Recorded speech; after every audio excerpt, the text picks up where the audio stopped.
So today we're going to be looking at how to factor quadratic expressions using the greatest common factor method.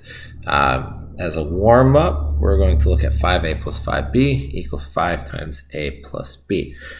Properties are something covered earlier in the year. If our end result 5 times a plus b reminds you of the distribution property, it should. Again, the rule states anything outside parentheses gets multiplied times everything inside. But the problem is it's backwards. And anytime we're going backwards, we're technically going in reverse. So we actually used the reverse distribution property here. So because we went backwards, we went in reverse, and our end result looks like the distribution property. So that's essentially what a greatest common factor method is. We are going to divide out a common factor.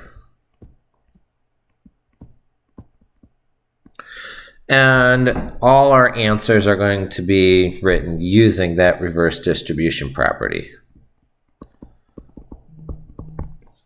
Now, how do we use the greatest common factor method? Well, we have to determine what number or expression, if we have variables going on within our problem, that can be divided out of each term. And we have to determine which variable can be divided out as well.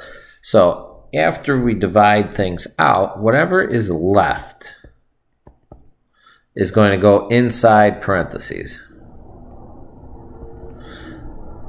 So what does that look like? Well, here our first problem is 5a squared minus 15. I have to figure out what the greatest common factor between 5 and 15 is. So how do I do that? Well, first things first, I have to list off factors of 5 and 15. So 5, we get 5 by doing 5 times 1, and that's all we can do. 15, we have 15 times 1, and we have 5 times 3. So I have to look at what is the largest number that happens to be the same for both 5 and 15, which happens to be 5 in our case. So what this means is I can divide both 5a squared and 15 by 5. And that is the number we can divide off. Next thing I see, we have a squared, but I don't have any variable on the 15, so we can't do anything in that regards.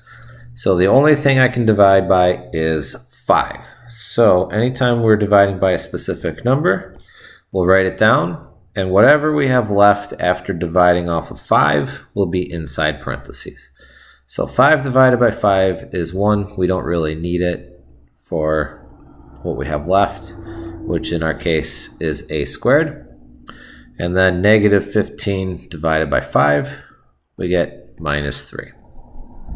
Last but not least, I want to make sure that we don't have any common factors of whatever's inside parentheses here. A squared minus 3, there's nothing in common, so we are done, meaning 5 times a squared minus 3 is our answer.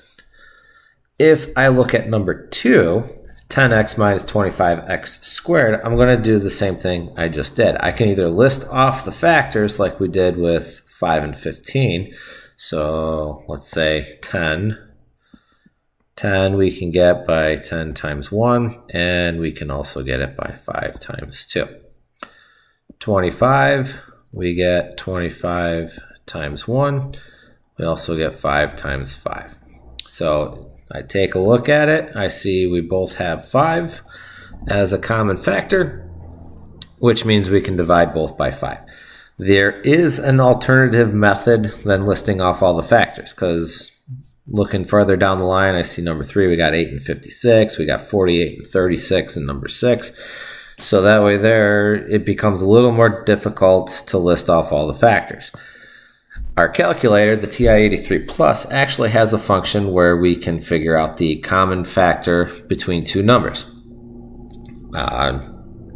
where we want to get a specific number. So when we hit math off on the left hand side, we get this nice 4 menu option: math, num, complex, and probability. We're looking for a specific number, so we'll push over to num, and we'll scroll around till we see, in our case, it's going to be GCD, greatest common denominator, or GCF. It's the same thing in the mind of this calculator, GCD. So hit number 9, and then we're going to put in our two numbers. So our first number is 10, and I got to separate them somehow, so we're going to use the comma that's right above the 7.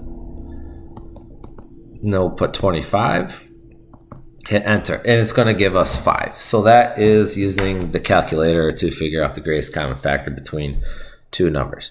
So both by listing off the factors on our paper or using the calculator here, we find out that both are divisible by the number 5. Next thing, I have to look at the fact that both have a variable. In this case, it's x. We have 10x and 25x squared. Both are an x. So I will be dividing off at least one x.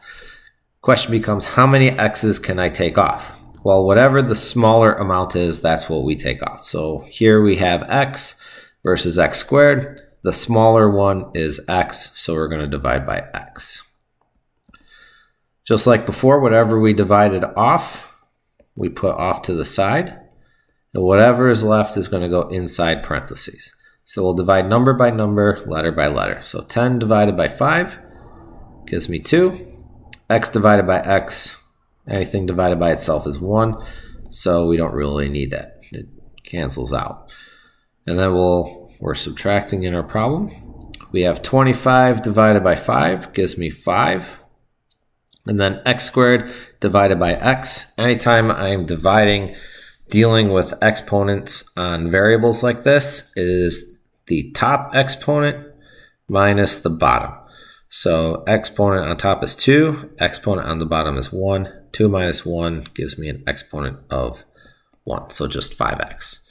So last thing we check, do we have any common factors between 2 and 5x? The answer is no. So there's our answer. 5x times 2 minus 5x. Number 3, I add another letter. We have the 8ax minus 56a. Just like before, we need to find the common factor between our two numbers, 8 and 56. So to save time, I'll go to math, over to num. We'll scroll around to number 9, and 8, and 56. And we get a common factor of 8. So both are divisible by the number 8. Next, I take a look at the letters. We have A and A, so both are divisible by A. And then we have X and no X, so we can't do anything.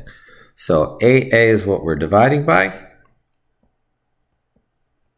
And whatever is left goes inside parentheses. So 8 divided by 8, A divided by A. Anytime I divide something by itself, my answer is 1.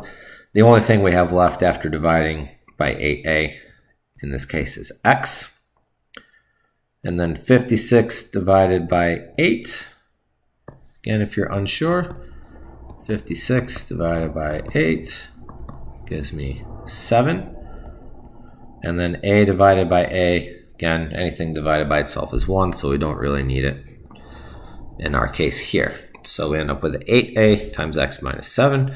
There is no common factor between X and 7, so we are all set.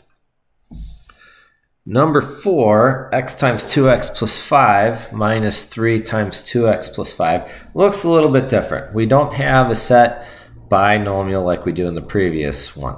Previous ones we had 5a squared, 15, 10x, 25x squared, and the 8ax with the 56a. This one looks like we have to use distribution. Now, we could, but if I take a look at it, we can pretend this minus sign is kind of a border separating two specific numbers. Now, I don't know what x times 2x plus 5 is, nor do I know what 3 times 2x plus 5 is. But remember, the whole point of this lesson is the greatest common factor. So here we have x times 2x plus 5 and 3 times 2x plus 5. Notice both of them have 2x plus 5 within parentheses. Because they are in parentheses, I can say 2x plus 5 is a factor for both numbers here. So we can actually divide by 2x plus 5.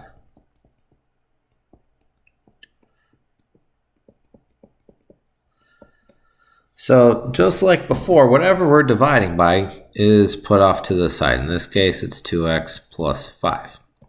Now what is left goes inside a set of parentheses.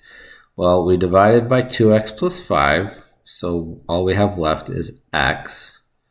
And same over here, we divided by 2x plus 5, so the only thing we have left is minus 3. And again, check for common factors within each set of parentheses. There's no common factor between 2x and 5, no common factor between x and 3. So be aware of the binomials, just like in number 5. Number 5, we have 2x times x minus 4 plus x minus 4.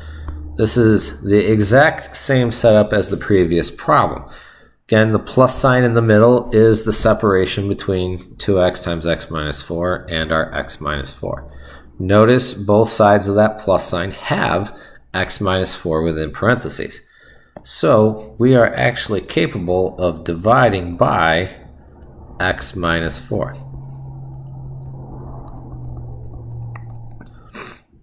So again, whenever we divide by a specific thing, it comes off to the side, and whatever we have left goes inside the other set of parentheses. So over here we divide by x minus 4, we're left with 2x. Over here we have x minus 4 divided by x minus 4.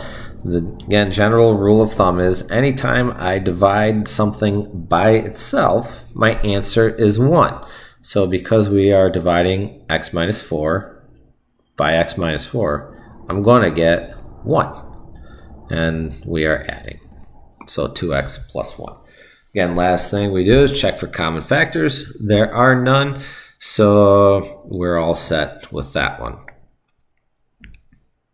And that is using greatest common factor when factoring binomial expressions.